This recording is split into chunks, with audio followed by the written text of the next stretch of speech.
حفرة عملاقة في الأرض بتبتلع كل شيء في مشهد يشبه أفلام هوليود الشهيرة العالمية، لكن المرة دي الموضوع حقيقي وحصل والكثيرين صوروه وهو بيحصل. الكلام ده حصل النهاردة في العاصمة التايلاندية بانكوك. في حفرة كبيرة طلعت في الأرض والناس كلمت السلطات عشان تيجي تلحقهم. جم قعدوا يدوروا ويحاولوا يبعدوا الناس عشان سلامتهم.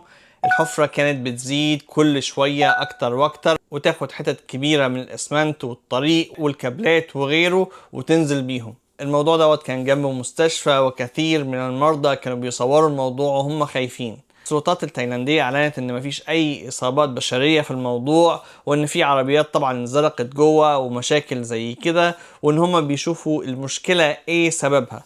ربنا يستر، احنا بقينا عايشين في عالم غريب عجيب، كل يوم بنشوف فيه كوارث اغرب واسوأ من اللي قبلها.